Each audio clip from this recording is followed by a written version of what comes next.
Hello friends, welcome to delicious delights. இன்றைக்கி நம்ம பார்க்க போகிற ரெசிபி மட்டன் குழம்பு. எப்படி பண்ணுறதுன்னு பார்க்கலாமா?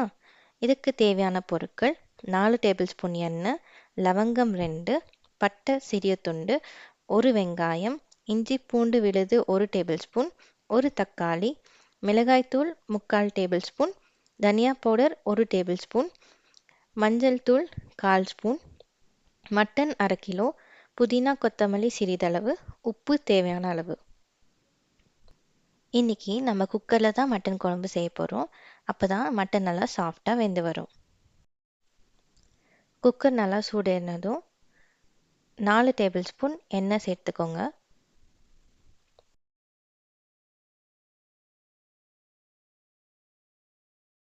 எண்ணெய் ஓரளவுக்கு காஞ்ச பிறகு பட்டை அப்புறம் லவங்கம் சேர்த்துக்கோங்க. பட்டை லவங்கம் நல்லா பொரிஞ்சு வந்த பிறகு நம்ம நறுக்கி வச்ச வெங்காயத்தை சேர்த்துக்கலாம். வெங்காயம் நல்லா பொன்னிறமாக வதக்கி எடுத்துக்கோங்க.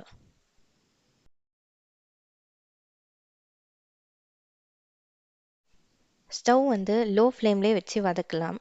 அப்போ தான் நம்ம வெங்காயம் கரிஞ்சி போகாமல் வெங்காயத்தோட ஃப்ளேவர் நல்லாயிருக்கும். அதோட மட்டன் குழம்பும் சுவையாக இருக்கும்.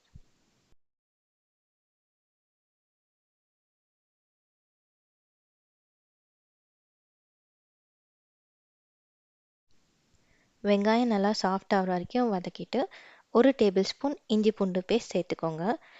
இஞ்சி பூண்டு பேஸ்ட்டோட பச்சை வாசனை போகிற வரைக்கும் ஒரு 2லேருந்து 3 நிமிஷம் வரைக்கும் நல்லா வதக்கிட்டு அப்புறம் நம்ம தக்காளி சேர்த்துக்கலாம். ஸ்டவ் லோ ஃப்ளேம்லேயே இருக்கட்டும், இல்லைனா இஞ்சி பூண்டு பேஸ்ட் அடி பிடிச்சிரும்.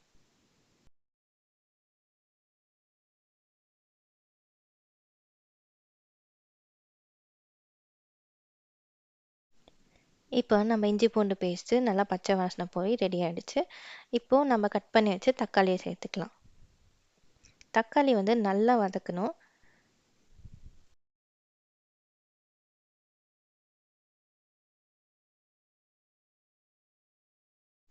ஸ்டவ் லோ டு மீடியம் ஃப்ளேமில் இருக்கட்டும், தக்காளி நல்லா வதங்கட்டும்.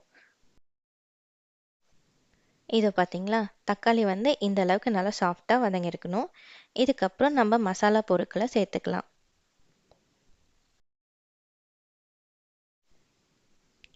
நம்ம 1/2 கிலோ மட்டன் சேர்க்கறதுனால 3/4 டேபிள் ஸ்பூன் மிளகாய்த்தூள் சரியாக இருக்கும். உங்களுக்கு காரம் கூட குறைய வேணும்னா சேர்த்துக்கலாம், அதுக்கேற்ற மாதிரி. நான் இங்கே 3/4 டேபிள் ஸ்பூன் மிளகாத்தூள் சேர்த்துருக்கேன். 1 டேபிள் ஸ்பூன் தனியாத்தூள் சேர்த்துருக்கேன்.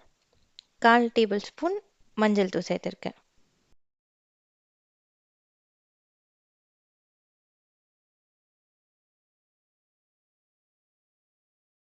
நம்ம மசாலா பொருட்களெல்லாம் சேர்த்து நல்ல ஒரு மிக்ஸ் கொடுத்துடலாம், நம்ம மசாலாவோட பச்சை வாசனை போகிற வரைக்கும். அதுக்கப்புறம் நம்ம மட்டனை சேர்த்துக்கலாம்.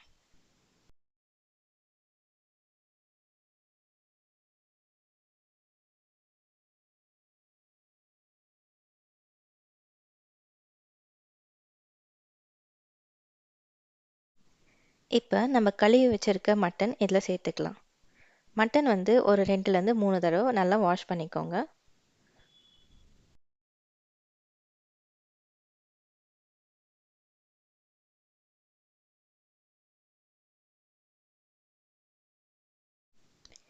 மட்டன் சேர்த்ததும் நல்ல ஒரு மிக்ஸ் கொடுங்க.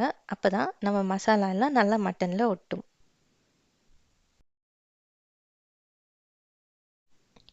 இப்போ நல்லா மிக்ஸ் பண்ணதும் தேவையான அளவு உப்பு சேர்த்துக்கோங்க.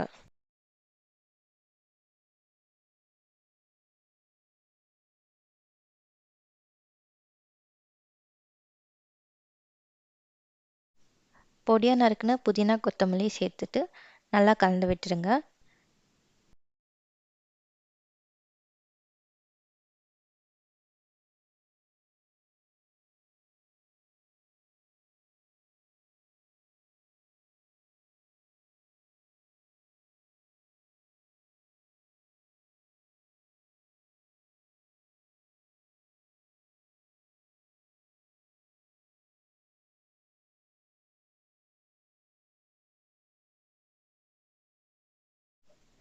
புதினா கொத்தமல்லி போட்டு நல்லா மிக்ஸ் பண்ணிவிட்டு மூடி போட்டு மூடி வச்சுருங்க. ஒரு 5 நிமிஷத்துக்கு இருக்கட்டும்.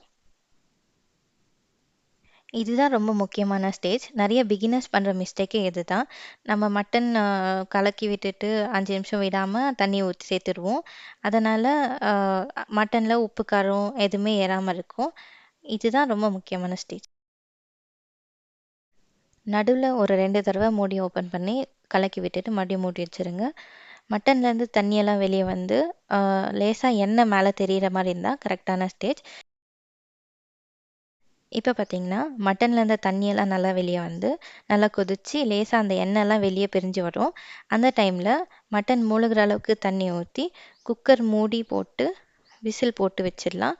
ஒரு 6லேருந்து 7 விசில் விட்டுட்டு செக் பண்ணி பாருங்க. மட்டன் நல்லா வேகாம இருந்திருந்தாக்க, இன்னும் ஒரு எக்ஸ்ட்ரா ஒரு 5 விசில் விட்டுட்டு, மட்டன் வெந்துச்சான்னு பாருங்க.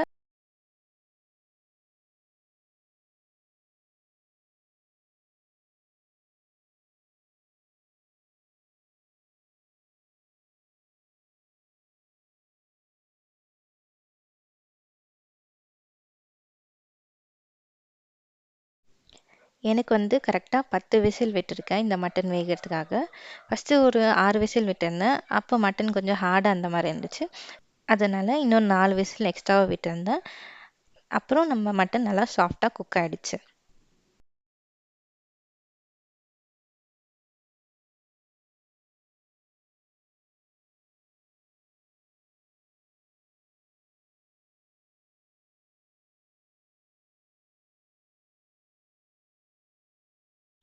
பாருங்க நம்ம மட்டன் வந்து எவ்வளோ சாஃப்ட்டா வெந்திருக்குன்னு. இந்த ஈஸியான, சிம்பிளான மட்டன் குழம்பு நீங்களும் வீட்ல ட்ரை பண்ணி பாருங்க. இந்த மட்டன் குழம்பு தோசைக்கு, இட்லிக்கு எல்லாம் சூப்பரான காம்பினேஷன். கண்டிப்பா ட்ரை பண்ணி பார்த்துட்டு, உங்க ரெசிபி எப்படி வந்துச்சுன்னு கமெண்ட் செக்ஷன்ல கமெண்ட் பண்ணுங்க.